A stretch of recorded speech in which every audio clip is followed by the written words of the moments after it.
하나님 말씀 또 보십시다. 오늘 묵상할 말씀은 이사야서 62장 6절에서 9절의 말씀입니다. 구약 성경 1044페이지 이사야서 62장 6절에서 9절. 예루살렘이여, 내가 너의 성벽 위에 파수꾼을 세우고 그들로 하여금 주야로 계속 잠잠하지 않게 하였느니라. 너희 여호와로 기억하시게 하는 자들아, 너희는 쉬지 말며 또 여호와께서 예루살렘을 세워 세상에서 찬송을 받게 하시기까지 그로 쉬지 못하시게 하라. 여호와께서 그 오른손 그 능력의 팔로 맹세하시되 내가 다시는 내 곡식을 내 원수들에게 양식으로 주지 아니하겠고 내가 수고하여 얻은 포도주를 이방인이 마시지 못하게 할 것인즉 오직 추수한 자가 그것을 먹고 나 여호와를 찬송할 것이요 거둔 자가 그것을 나의 성소들에서 마시리라 하셨느니라. 아멘. 할렐루야. 할렐루야. 오늘 또 저와 여러분의 가정, 자녀 그리고 하시는 모든 일들 위에 하나님의 도우시는 손길이 함께 하시기를 주님의 이름으로 축복합니다. 저나 여러분이나 마찬가지로 모든 대부분의 사람들은 항상 생각하는 게 자기중심적이라고 할 수 있어요. 그래서 모든 것들을 자기 관점에서 바라봅니다. 자기가 먼저 들은 정보가 옳다라는 생각을 하기가 쉬워요. 그래서 어떤 사람에 대해서 저 사람 별로야, 그러면 만나보지도 않고 저 사람 별로래 이렇게 생각해요. 저 단체 문제가 있대, 그 단체 문제 있는 단체구나 이런 생각을 해요. 자기 입장에서, 선교단체에 있는 분들은 그 경우도 마찬가지예요. 자기 입장에서 또 생각하다 보니까 자기들이 옳을 수 있다는 거예요. 여러분 가끔 인터넷에 블로그에 맛집을 올리는 분들이 있어요. 그래서 그걸 믿고서 맛집을 찾아가면은요, 대부분의 경우는 기대보다 못합니다. 실망해요. 근데 왜 맛집을 올려놓았을까? 여행을 가면 마음이 설레잖아요. 그러니까 웬만한 건 다 맛있더라고요. 그러니까 자기가 가봤으니까 맛집인 거예요. 진짜 맛집이라서 올린 게 아니라. 이만큼 우리들은 자기중심적이에요. 자기가 아는 사람에 대해서는 그럴 수 있지 관대하고 너그러워요. 자기 모르는 사람한테는 얼마나 차갑고 냉정한지 모르겠어요. 여러분, 이처럼 저나 여러분이나 대부분의 사람들은 자기중심적이에요. 에이 목사님 저는 안 그래요. 그럴 수 있지요. 그림 하나 보실래요? 자, 띄워주세요.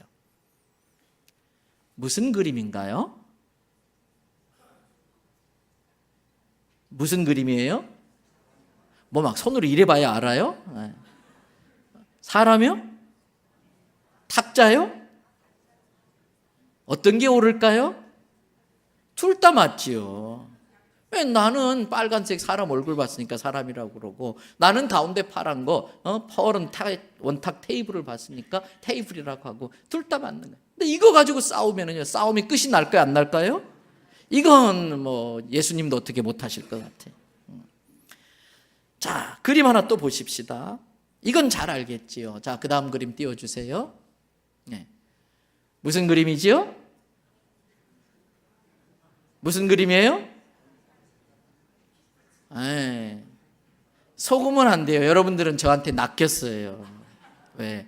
제가 일부러 앞에 할아버지 할머니 얼굴 같은 빨간 그림을 보여줬으니까 이 그림 얼핏 보면은 할머니 할아버지 얼굴이라고 그래요. 틀린 거 아니에요. 맞아요. 그 그림도 있어요. 근데 가만히 보면 가운데 모자 쓰고 기타 치는, 노래하는 젊은 두 사람이 무릎 하나씩 이렇게 딱 꼬아 올리고요. 보여요, 안 보여요? 이제 보이네. 이제 보여. 뭐예요? 앞에 빨간 파란 그림을 통해서 선입견을 집어넣어가지고 그냥 이건 할머니 할아버지 그림입니다 무조건 판단하게 유도한 거예요. 쏘가 넘어간 거예요. 그러면서 저게 할머니 할아버지 그림이지 막 자기중심적으로 이야기를 하는 거예요. 여러분, 이처럼 우리는 잘 넘어갑니다. 그러다 보면 자기중심적이 되고 자기중심적으로 보고 생각하다 보면은 내가 잘못될 수도 있다, 저 사람이 본 게 맞을 수도 있다라는 걸 인정하지 않게 된다는 거예요. 자기중심적인 사람의 특징이 있습니다. 그 중에 하나가 대화를 할 때에 많이 사용하는 단어가 있어요. 내가라는 단어를 많이 사용해요. 내가 이렇게 했어. 내가 이런 아이디어를 냈어. 내가 이렇게 하자고 했어. 내가 그렇게 한 거야. 내가 거기 가자고 그랬어. 내가 그거 보자고 했어. 다 내가입니다. 그런데 여러분, 신앙생활은요, 바뀌는 거예요. 신앙생활하면 가장 먼저요, 표정이 바뀌고요, 말이 바뀌고요, 사람을 대하는 태도가 달라지고요, 돈 쓰는 내용이 달라져요. 신앙생활은 달라지는 거예요. 그 중에서 가장 잘 달라지는 것이 말이에요. 신앙생활은 주어가 바뀌는 겁니다. 신앙생활은 그 사람의 중심이 바뀌는 거예요. 내가 예수님을 만나기 전까지는 모든 것이 내 중심이었어요. 세상이 나를 중심으로 돌아가야 직성이 풀립니다. 내가 알고 있는, 내가 먼저 들은 정보에 내가 선입견을 가지고 정복당한 줄도 모르고 내가 먼저 들은 정보가 옳다, 다투는 거예요. 어제도 부활절 연합예배 준비 때문에 부산에 몇몇 목사님들이 모여서 회의를 하고 아침 식사를 같이 했어요. 그저께 금요일 날. 그런데 아침 식사 말고 저쪽 테이블이 뭐가 시끌시끌해요. 가보니까 현 정부의 정책을 놓고 몇몇 목사님들이 서로 이제 막 의견이 달라가지고 부딪히는 거예요. 그러다가 가만히 놔두면 심각해지겠더라고요. 그래서 제가 가서 그랬어요. 목사님 죄송한데 저의 짧은 목회 경력으로 볼 때에 정치 문제는 교회에서 아무리 믿음 좋아도 아무리 사랑이 많아도 하나가 된 걸 본 적이 없습니다. 다 자기가 옳다고 하니까 우리 여기서 그만 끝내고 밥이나 잘 먹고 갑시다. 그래서 이야기를 했어요. 늘 자기가 옳다는 거예요. 그런데 내가 진짜 예수님을 만나면 달라져요. 성경을 통해서 예수님이 나의 모든 죄를 대신하여 십자가에 죽으심으로 내 죄를 다 갚아주셨다는 것을 깨닫습니다. 그러면 그 예수님께 내 모든 죄를 회개를 통하여 고백하고 그분이만이 나를 구원하실 수 있는 유일한 구세주라고 믿고 구세주로 고백을 합니다. 그리고 예수님을 내 마음에, 내 중심에 모십니다. 그러면 모든 사고와 판단과 바라보는 것의 중심이 달라집니다. 그때부터 말이 달라지기 시작해요. 말 중에서도 가장 먼저 주어가 달라집니다. 내가에서 주님이로 바뀝니다. 그거 주님이 하신 겁니다. 예수님께서 제게 그러한 생각을 나게 해주셨습니다. 성령님이 제게 그러한 감동을 주셨습니다. 그거 다 하나님의 능력으로 하나님이 하신 겁니다. 여러분, 그렇습니다. 신앙생활은 주인이 바뀌는 거고요, 말의 주어가 달라지는 거예요. 그 사람이 진짜 예수님을 구주로 만나고 인격적으로 예수님을 마음의 주인으로 영접한 사람은 그냥 형식적으로나 그렇게 말로만 그렇게 하는 것이 아니라 진심으로 이 모든 걸 다 하나님이 하셨다고 고백하는 것입니다. 창세기 41장을 보면 요셉이 바로왕 애굽의 꿈을 해몽해 주는 내용이 나와요. 바로왕이 요셉에게 묻습니다. 창세기 41장 15절. 바로가 요셉에게 이르되 내가 한 꿈을 꾸었는데 그것을 해석할 자가 없어서 내가 참 찜찜하고 잠도 잘 못 자겠고 참 괴롭다. 내가 소문을 들은즉 너는 꿈을 들으면 무슨 꿈이든지 능히 다 그 뜻을 풀어낸다고 하더라. 이게 바로가 한 말이에요. 이 말을 들으면 대부분의 사람들이 뭐라고 그래요? 전하, 제가 부족한 사람이긴 해도 꿈만큼은 제가 전문가입니다. 웬만한 꿈은 제가 다 해석할 수 있습니다. 잘 알아맞춥니다. 이제 너무 걱정 마시고 저를 믿으세요. 제가 잘 풀어드리겠습니다. 라고 말을 해요. 제가 부족한 사람이긴 합니다만 이 말이 그런 척, 겸손한 척 할 수도 있고 진짜 겸손해서 그렇게 말할 수도 있겠지요. 그래도 여전히 주어는 자기입니다. 내가 다 할 수 있다입니다. 그런데 요셉을 보세요. 창세기 41장 16절이에요. 우리 같이 함께 읽겠습니다. 요셉이 바로에게 대답하여 이르되 내가 아니라 하나님께서 바로에게 편안한 대답을 하시리이다. 내가 아니라 누가? 하나님께서. 대부분의 사람들은 자기를 나타내려고 합니다. 더 나아가서 교만한 사람은요, 자기를 높이려고 합니다. 자기를 알아달라고 합니다. 하와의 병이 있습니다. 사단에게 쏘가 넘어간 중요한 이유가 하나님처럼 되려고 한 거 아닙니까? 우리에게 하와의 병이 있어요. 내가 하나님인데 나를 좀 하나님처럼 대우해달라, 자기를 자꾸 높이고 알아달라는 거예요.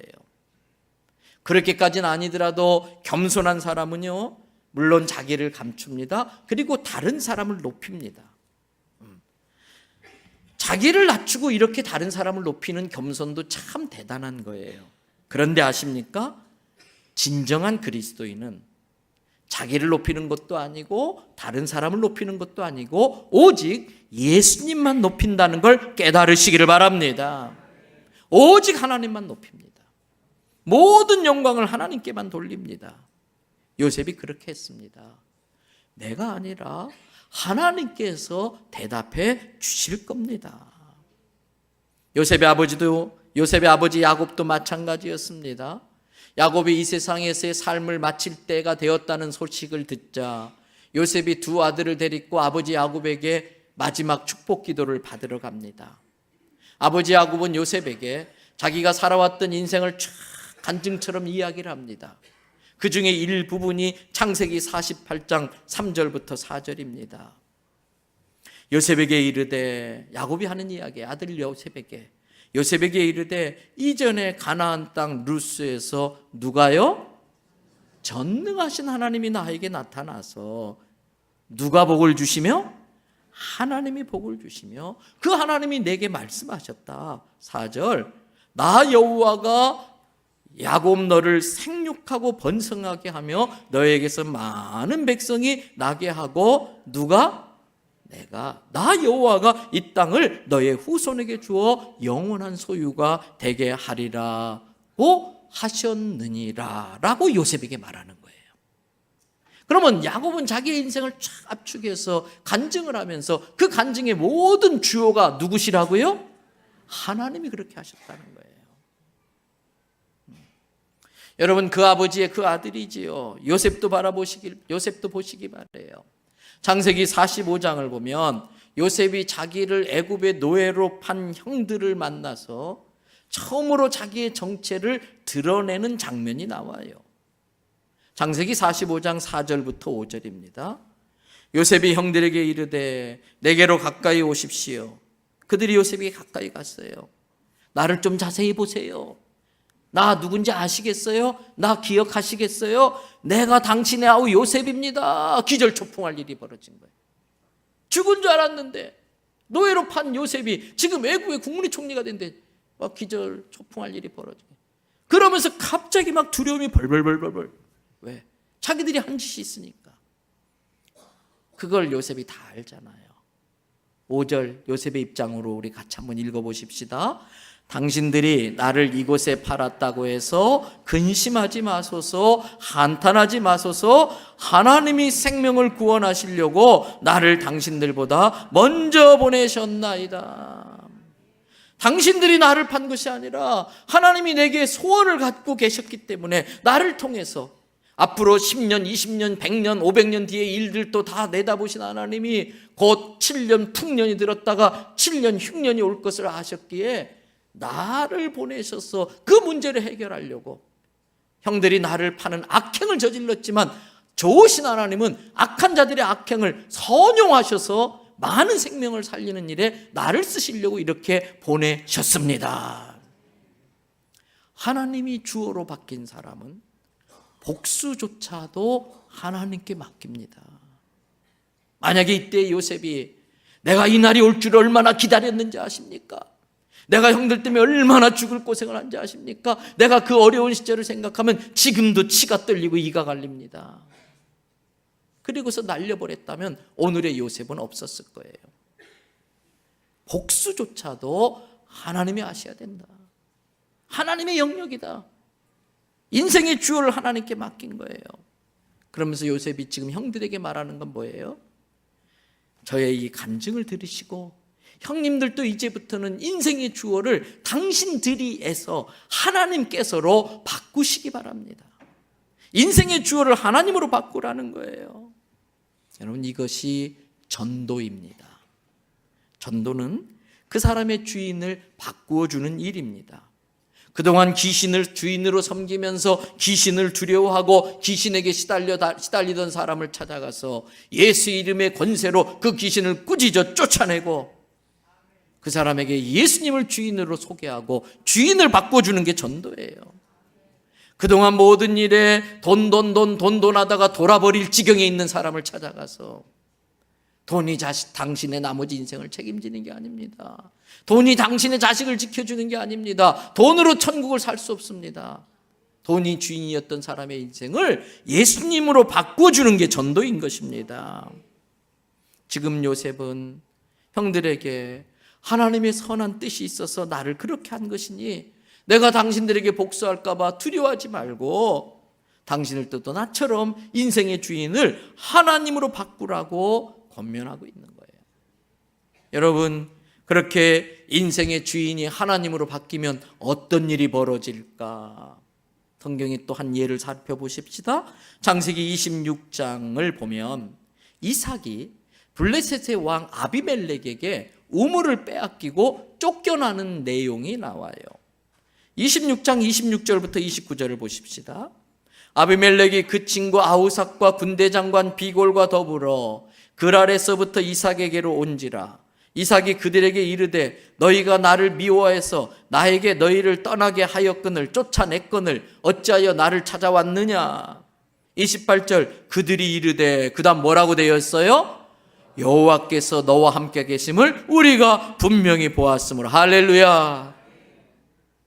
자기들이 그렇게 구박으로 쫓아냈는데 하나님이 여호와 하나님이 이삭과 함께 하니까 어디를 가든지 우물을 파면 물이 쏙 그치고 형통케 되는 걸 보는 거예요. 두려움이 생기는 거예요. 그래서 28절 뭐라고 그래요? 우리하고 계약을 좀 맺자. 우리를 공격하지 않겠다고 좀 약속 좀 해주라. 29절 말씀 다 같이 읽도록 합니다.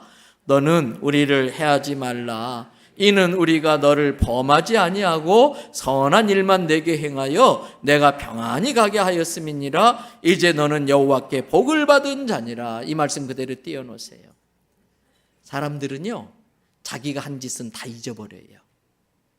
여기 뭐라고 그래요? 야곱의 우물을 빼앗고 그렇게 막 쫓아냈던 이 아비멜렉이 와서 우리가 너를 범하지 아니하고 선한 일만 너한테 했지 않느냐, 네가 편안히 가게 했지 않느냐.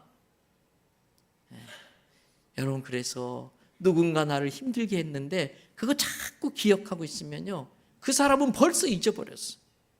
나만 기억하고 잠 못 자고 막 스트레스 받고 있으면 그 사람한테 당한 것도 억울한데 그 이후에 그 사람은 내 다리 쭉 뻗고 다 잊어버리고 편히 자는데 나만 곱씹고 있으면 나만 손해인 거예요. 자기들이 한 짓을 생각도 못하고 와가지고 너에게 우리가 선하게 하지 않았느냐, 편안하게 가지 않았느냐, 이런 엉터리가 어디 있어요. 그럼에도 불구하고 하나님이 이삭과 함께 하니까 그 형통함을 분명히 보면서 두려움이 생기니까 와서 이제 비는 거예요. 우리 좀 해하지 말아라. 할렐루야. 우리 인생의 주인을 하나님께로 바꾸면 하나님이 우리와 함께 하시는 걸 믿으시기 바랍니다. 하나님이 함께 하시면 두려울 것이 없어요. 하나님이 나를 위하시는데 해할 자가 어디 있어요. 그 전능하신 하나님이 나와 함께 하시면 능치 못할 일이 없는 줄 믿습니다. 이 믿음이 분명했던 사도 바울은요 로마서 8장 31절 32절 우리가 많이 외우고 있는 구절이에요. 그런즉 이 일에 대하여 우리가 무슨 말하리요? 만일 뭐라고 되어 있어요? 하나님이 우리를 위하시면 감히 누가 우리한테 맞서겠느냐. 32절 자기 아들을 아끼하지 아니하시고 우리 모든 사람을 위하여 아들을 내어주시니까 이런 것쯤이야. 아들까지 주셨는데 이런 것쯤이야. 마땅히 주지 않겠느냐. 이게 바울의 믿음이었어요. 같은 믿음을 가졌던 갈렙이 나이 85세 나이에도 불구하고 여호수아서 14장 12절에서 이렇게 고백합니다. 그날에 여호와께서 말씀하신 이 산지를 지금 내게 주소서. 당신도 그날에 들으셨거니와 그곳에는 아낙 사람이 있고 그 성읍들은 크고 견고할지라도. 나 뭐라고 되어 있어요?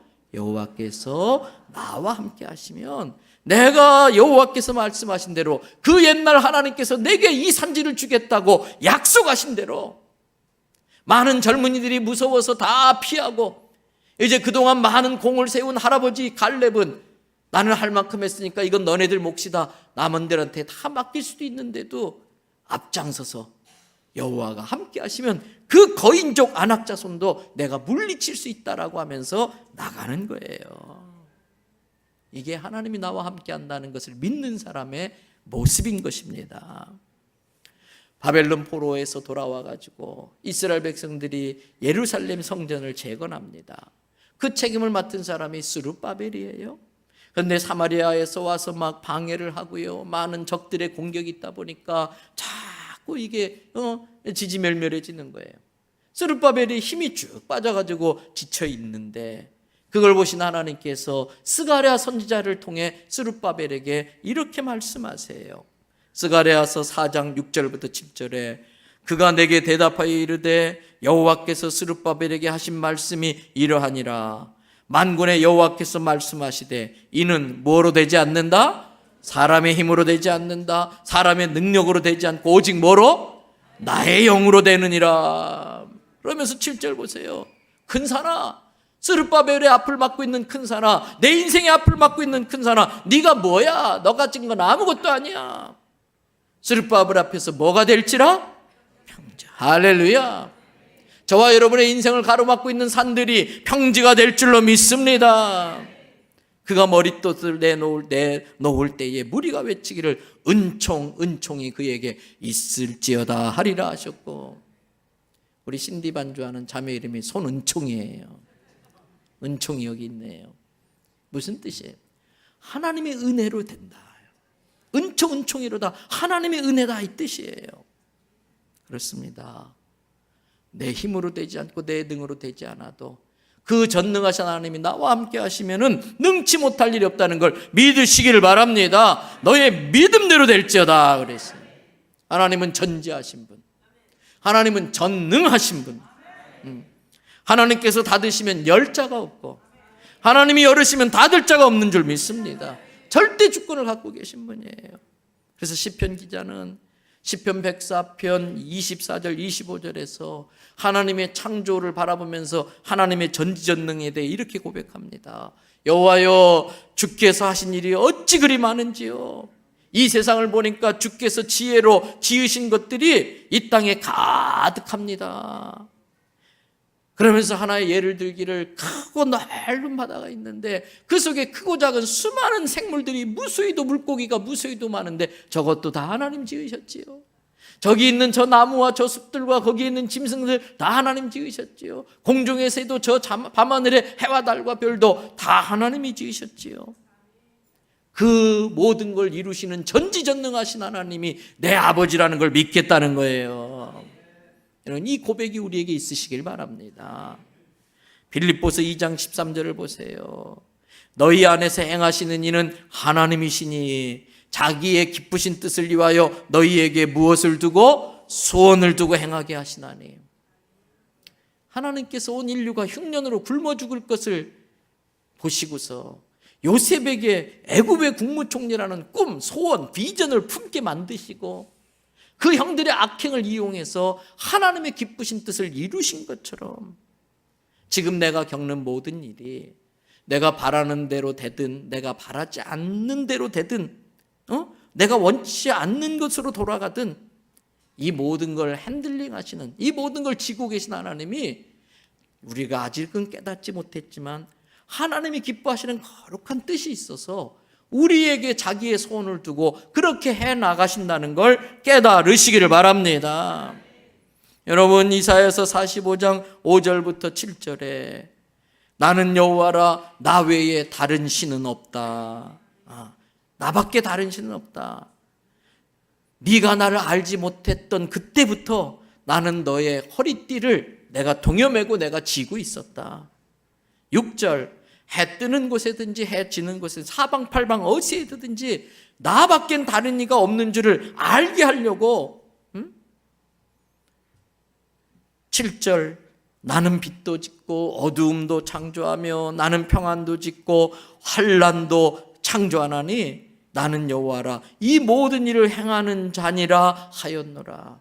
이것을 알게 하려고 너의 허리띠를 통해서 이렇게 내가 너를 통해 내 뜻을 이루기를 원한다. 여러분, 그렇습니다. 우리가 하는 것이 없습니다. 하나님께서 자기의 기쁜 뜻을 위해 우리를 써주시는 거예요. 감사한 건 너를 지명하여 나를 지명하여 불러서 써주셨다는 거예요. 내 기도를 써주셨어요. 내 물질을 사용해 주시고요, 내 재능과 내 시간을 사용해 주셨어요. 그리고 이 예배당을 사용하고 계시지 않습니까? 공평하신 하나님께서 무턱대고 축복해 주실 수가 없어서 우리에게 축복할 것을 찾으시려고, 우리를 축복하시려고 우리에게 소원을 두셔서 축복받을 만한 일을 하도록 감동하시는 거예요. 그 감동에 순종하면은 하나님이 그것을 보시고 축복해 주시는 거예요. 내 인생의 주어가 나에게서 하나님으로 바뀌면 하나님이 나와 함께 하시고 그 하나님의 능력으로 내 힘과 능으로 할 수 없는 것들을 하게 해 주시는 줄로 믿습니다. 여러분, 이러한 믿음과 이러한 지식을 가지고 오늘 본문 말씀을 잠깐 보십시다. 먼저 이사야서 62장 2절 3절을 보세요. 이방 나라들이 내 공의를 왕이 다 내 영광을 볼 것이요 너는 여호와의 입으로 정하실 새 이름으로 일컬음이 될 것이며, 하나님의 입으로 지어주는 이름이 있는데 그게 바로 이스라엘인 것이에요. 이스라엘, 하나님과 겨루어 이겼다. 그 야곱이 받았던 그 이름, 새 이름. 부모는 자식을 못 이기는 거예요. 하나님께서 자녀된 우리들이 부르짖어 기도할 때에 하나님을 이겨낼 수 있도록, 하나님이 그 일을 하실 수 있도록 조르는 특권을 우리에게 주시도록 내 자녀, 내 딸, 내 아들, 내 백성 이스라엘이라는 새 이름으로 일컬어 주는 것을 믿으시기 바랍니다. 그러면서 3절, 너는 여호와의 손에 들려진 아름다운 관, 하나님의 손에 들려진 영광스러운 멸관의 왕관이 될 것이다. 이게 우리의 미래입니다. 이것이 우리의 결론입니다. 그렇게 되려면 어떻게 해야 될까요? 여러분, 하나님께서 내 가정과 자녀 사업장에 파수꾼을 세워서 밤새도록 주야로 소리쳐서 악한 것들과 어둠의 것들이 넘보지 못하게 막아주셔야 됩니다. 여러분, 오늘 본문 6절 상반부를 보세요. 예루살렘이여, 내가 너의 성벽 위에 뭘 세우고? 파수꾼을 세우고 그들로 하여금 어떻게? 주야로 계속 잠잠하지 않게 하였느니라. 1년 내내 농사지었는데 참새 떼들이 와가지고 그때에 와이와이 외치는 것처럼 내 인생에, 내 자녀에, 내 사업과 내 가정에 하나님께서 하나님의 파수꾼을 세워서 밤낮으로 잠잠하지 못하게 외치게 해서 막아주신다는 거예요. 여러분, 그렇게 하나님이 지켜주시지 않으면 사람이 암만 수고해도 다 헛거예요.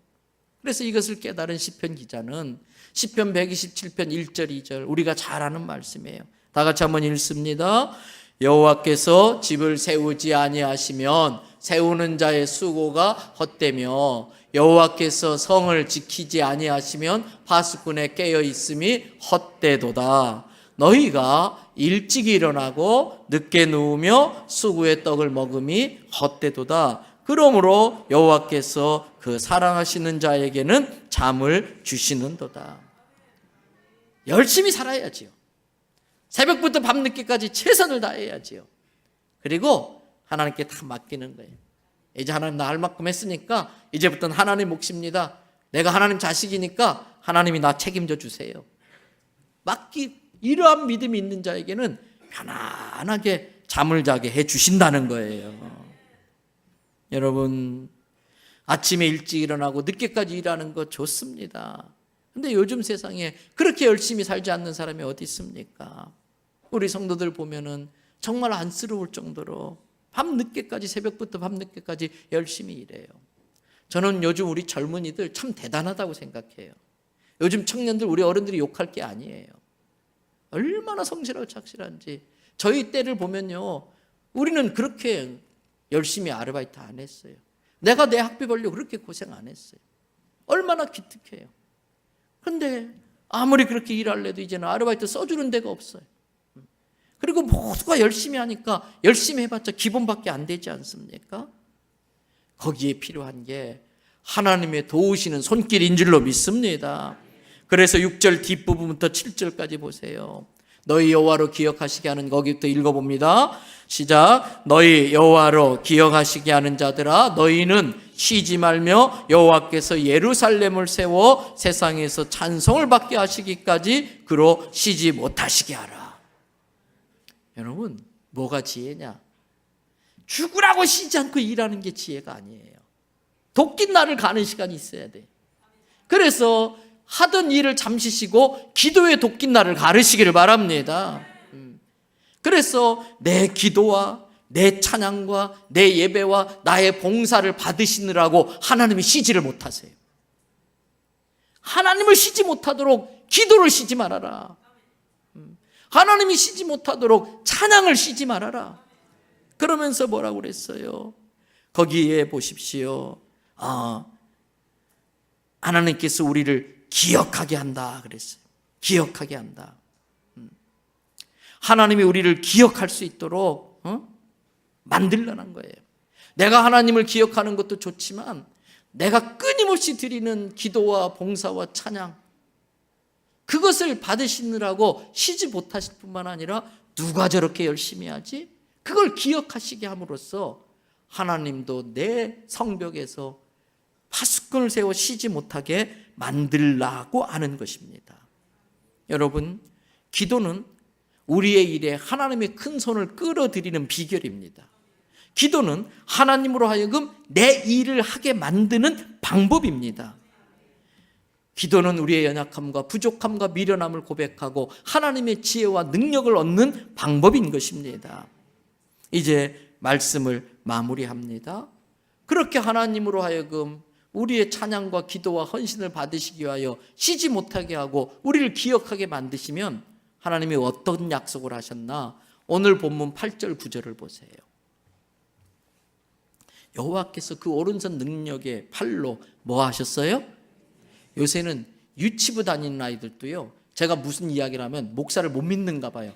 목사님 약속하세요. 그래 손가락 딱 내밀어. 이것도 못 믿는가 봐요. 도장 찍으세요. 이것도 못 믿는가 봐요. 뭐까지 해요? 복사. 이것도 못 믿어. 코팅까지 하래요. 걸고 찍고 복사하고 코팅까지 해야 돼요. 그래서 하나님이 그 오른손 능력의 팔로 맹세하셨다 그랬어요. 내가 다시는 네 곡식 죽으라고 농사지었는데 추수할 때에 블레셋 군대가 와서 싹 쓸어가. 내 포도주 죽으라고 포도주 지어서 포도즙을 짤 때 되면은 미디안 이방 족속이 와서 다 약탈해 가는 거예요. 그거 다시는 그런 일 생기지 않게 해주겠다. 1년 동안 농사 지은 거 헛수고하지 않게 해주겠다. 그리고 9절, 추수한 자가 그것을 먹고 뭐 해요? 이게 뭐예요? 내가 열심히 일하기도 했지만 이렇게 추수할 수 있는 건 누구 덕이다? 하나님이 때를 따라 비를 내려주시고 햇볕을 쬐주시고 지켜주시고 황충과 해충을 막아주신 하나님의 은혜니까 하나님을 찬송한다는 거예요. 그 다음 더 중요한 게 있어요. 어디에서 마셔요? 왜 자기 집에서 마시지? 왜 성소들에서 마실까? 뭐예요? 가지지 못한 자, 약한 자, 가난한 자, 힘든 자들을 위해서 주의 성전에 와서 나누어 먹는다는 거예요. 축복의 통로로 쓰임받는 거예요. 흘려보내고 베푸는 거예요. 사랑하는 성도 여러분, 다시 한번 나는 혹시 내 중심적이 아닌가?